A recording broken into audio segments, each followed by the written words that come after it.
Kaya now playing with 2 on that south side. Don't go down as well. A knock there would have been really nasty for them, but they keep it going. Loxy close to Marth, close to Ida, close to Prestige. Orangutan still just with their solo representative as well. Just clinging on there. On the off angle, down under the bridge. Playing down in the dark. Wild somehow doesn't go down to that nade. Felt like I went off right in his ear. And Prestige strikes out towards the south side. And Silas is going to fall. Zedwolf now needs to pick him back up as Marth continues to move on over. Spots a leg, spots 2, and clocks the shot. Able to take down Loxy. Regnum Kaya faltering on their hold now. They play too timid, Blank. They haven't been allowed to do what they wanted here. And Wild needs to stay alive but can't. Another nade. And there's Amori finding the shots onto Silas. Zedwolf now the last to stand. Will give it a good go, but it's not going to be enough. Falls out and will go down. Regnum Kaya eliminated in 4th. I can't believe Regnum Kaya loses there. I mean, they did everything they needed to do, which was to take out E-Arena, clear some space on that side, and then push over towards R8. But R8 have really been putting on a clinic during this game. Very fantastic play from inside of box compound, never straying too far away from their safety. When it came down to it, this has been a in terms of playing from one position to the next. Marth, oh my goodness me. I think he'll give his life for it, but you don't really care. My goodness me, what a stylish way. Here will grab the snake by the neck and take it out the back. Very, very well done. Goodness me. Arena, okay, hang on a minute. They managed to make their breakout here after getting rid of Wolves. They have got that little ridgeline to move up towards. They're going to work it out. Prestige, last to stand for RA. Takes a lot of damage, and you've got to imagine that this is going to be done and dusted, but he finds a nade. Will fall, though, to Mormon's answer. And R8 down, but in 4th place with 6 elims. Bang, it's again a good game for our table toppers. Let's see what everyone else can do, though, as Alpha 7 continue to extend their line of influence. Orangutan, they're up into 3rd. I think the thing is about Orangutan is that they're consistently getting towards end games, but it hasn't looked pretty. It has looked pretty bad, honestly. Last game hiding in the water. This game hiding on the south side. There's been some points here and there, but like I said, it's not saying it seemed too phenomenal. You got to respect that they're making it far into a lot of these games, but again, it's hard to say. I mean, this playstyle does technically work.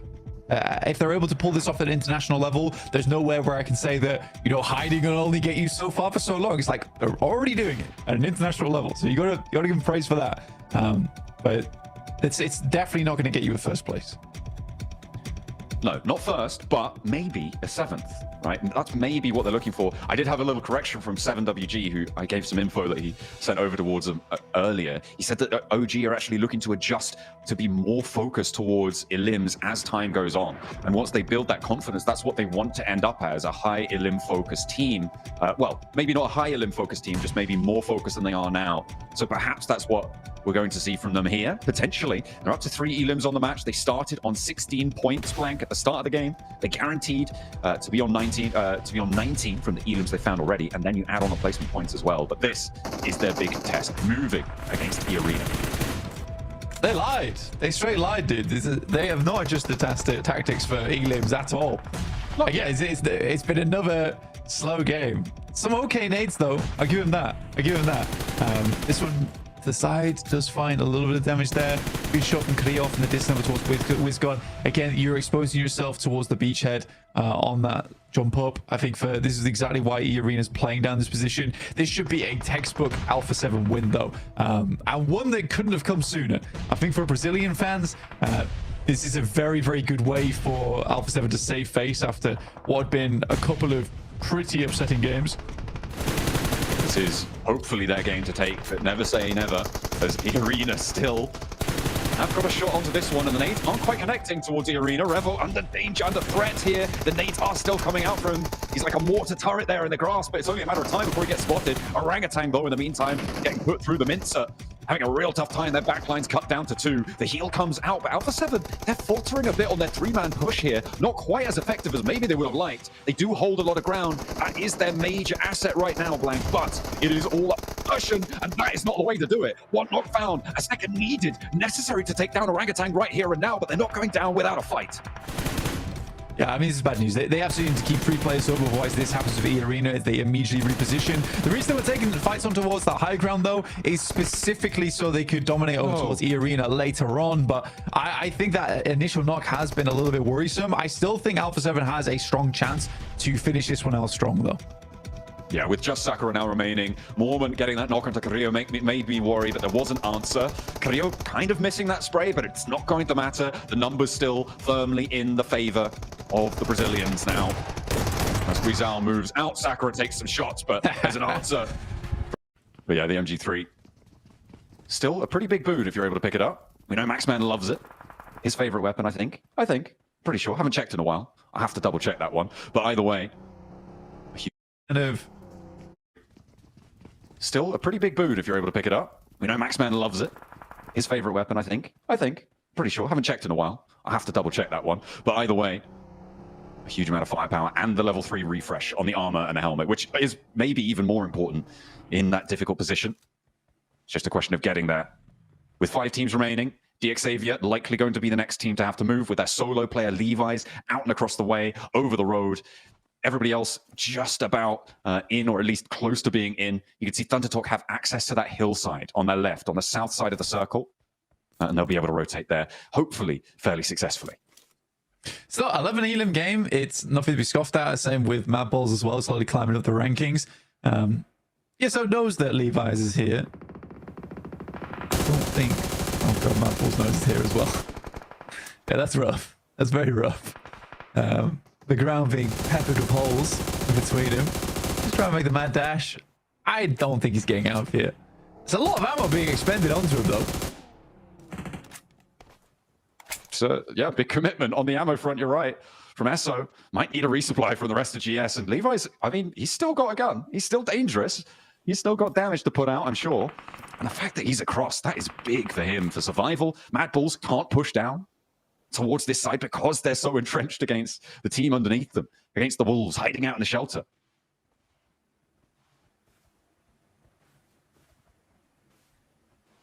A little bit unfortunate for ThunderTalks right now. They had to use that high ground in the building to pick up a knock to try and push over towards. And as a 3, you sort of need to get an opening knock onto a 4-man squad. Wait, Levi's is still alive. Yeah, that's what I'm saying. And he's safe from the south because of that fight on the bunker. Pretty amusing. Now, what is ThunderTalk's move then? I mean, they can try and wrap on Mad Balls, but again, it's difficult. It's very, very difficult. GS knows the location of ThunderTalks right now, and it's hard to push down towards them. So yeah, King's going to try and scout out over towards Mad Balls. And he's coming back. And he's going for it again. And he's coming back. I mean, it's indecision, but it's so difficult to make the play. GS, they know that Levi's is here. Wolves going to take shots as well from the mouth of the bunker over towards GS on the approach. They give the gauntlet up over towards ThunderTalk, who are all too happy to pick up these points as the knocks start to come through thick and fast. GS are suffering, caught in the crossfire. The fact that it's not unlikely that they go down before Levi's now for DXavier is crazy. And ThunderTalk aren't doing too well either. Goodness me, this is getting mad. Defi's on the edge of the blue right now. Does go down. Icon's able to get DS3 back up again. But overall, for ThunderTalks, it's still not a terrible game. I mean, they'd rather end up in a top 4. Sighting getting picked up at the same time, so they should get themselves back up towards a 3. And a wraparound from King here over towards the Mad Balls. Sort of has to wait for a team shot here, honestly. Ooh. That's a long nade. That's a very long nade. They're trading nades here, and now actually Mad Balls are flowing around and over towards the wolves who have been doing so much damage to GS in the meantime. The Mad Balls looking to keep this one under control. All things considered, this is their game, but Levi's moving up to the tree now. Spots a player, he gives the position away. Now the Mad Balls are going to know he's here. They're going to know there's danger on the flank, and they are going to put some ordnance out his way. You can see the nades already cooking, and Flip gets taken down because of it. Pusher Low gets taken down as well. No way are the Mad Balls crumbling under the face of Levi's. ThunderTalk may be able to take this one away. Good my molly. God, this is getting crazy now. I mean, it was crazy before, but what? My God, what a close down. They're to the top, towards the top side of the bunker there. There's a little bit of chip damage, but not quite enough. Wolves are now out, so the bunker is completely clean. Sing moves around the side, but the blue is pushing. Tulika has to wrap around the eastern side of the bunker, but Levi's is there, getting up towards the top two, potentially, if he could just take Tulika out. But Sighting is on the hunt. And they will be able to find him now. The last player for the Mad Bulls is there, and Thunder Talk want that top spot focus there for OG. Now they have to push in against DXavier. This is a really difficult bunker to hold, though, because nades do so much against you. You can see, oh, okay. I'm surprised that one didn't tag on. A little bit of cover found somewhere. Some concrete outcrop helping them out. Still got a couple of nades to play with. Doc on the off angle. Looks like OG know about it, though, and are wary of the angle. Nobody really on that south flank other than him to find it. And the shots are connecting. But Wizcott looking good to try and find the knock repositions. Oh, he steps back into the spray line and nearly goes down because of it. Wizcott going to send straight back up again. Knows he needs to pull the pin on the grenade now because he has to keep DXavier at bay. Another strong grenade over the top. Lambor last remaining alive inside of this bunker. And now they look further towards Levi's. And again, more res is coming through. They see Mad Bulls off in the distance. OG looking for even more on this game. Up to the top four now. Mad Bulls are the bigger threat for OG right now, but he's just launching an 8 over to Levi's, doesn't connect there. Some cover still found. That is a crazy push, you're right, but somehow goes unpunished. Mad Bulls more preoccupied with getting those reses. There's 3 players still alive here. The Molotov sent to the sky for Aru. Trying to slow any pushes. The nades continue to roll over the top. That looks like it sits under him.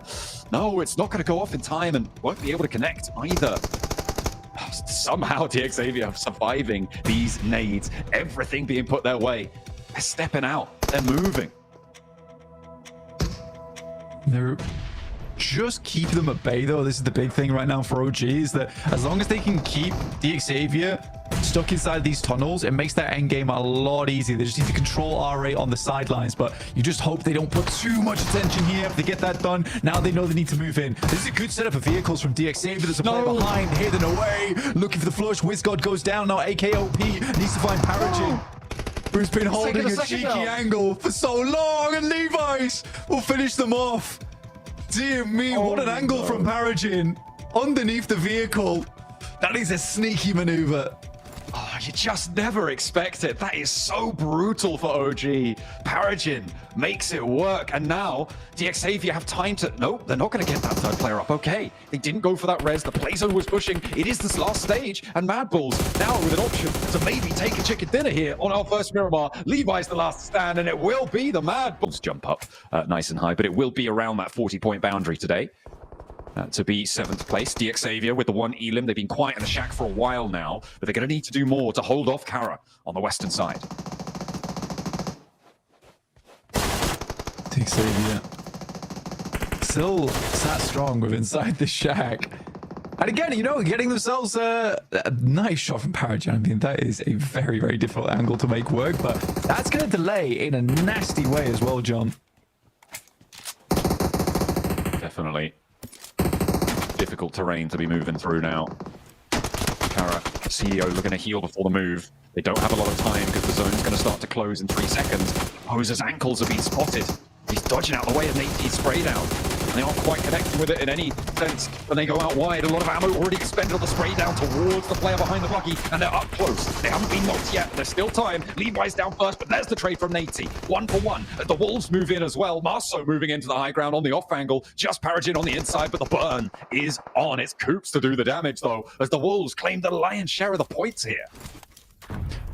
I mean, Wolves just getting a lot done off the back of this, but Kara, 7 elims on the game, up towards a top 3. That is a really big result for them. Not quite the chicken dinner that maybe they were hoping for, but it's still very, very good. Thunder Talk looking for the 2nd chicken dinner of the day. The Chinese team who came in today looking fantastically strong with some very good coordination, now looking to drop down a shower of thunder upon the Wolves. And we'll see if they can convert. Really solidify themselves at the top of the tables. The Mad Bulls wanting to get pushed aside here with Thunder Talk already claiming enough points to surpass them. How much further can they go to lock in their top spot? Kara as well looking to finish their day on a high after a lack of point scoring so far. They'll want a little bit more.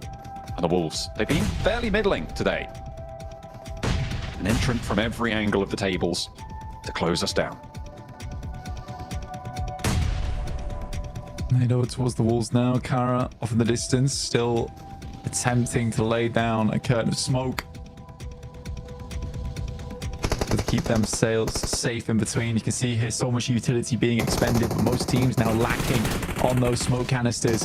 Kara taking damage. CEO last left alive. A little bit of damage done, but Wolves now stay alive with all 4 players. Nasty nade on the outbreak from Thundertalk. Hoops goes down, and now a 4v2. A reality check from the top of the hill as Thundertalk able to find 2 almost immediately. Sighting now in the smoke, running around. Higgles on the off angle looks to give them a good fight, but no, Thundertalk too much as the Wolves fall at the fight.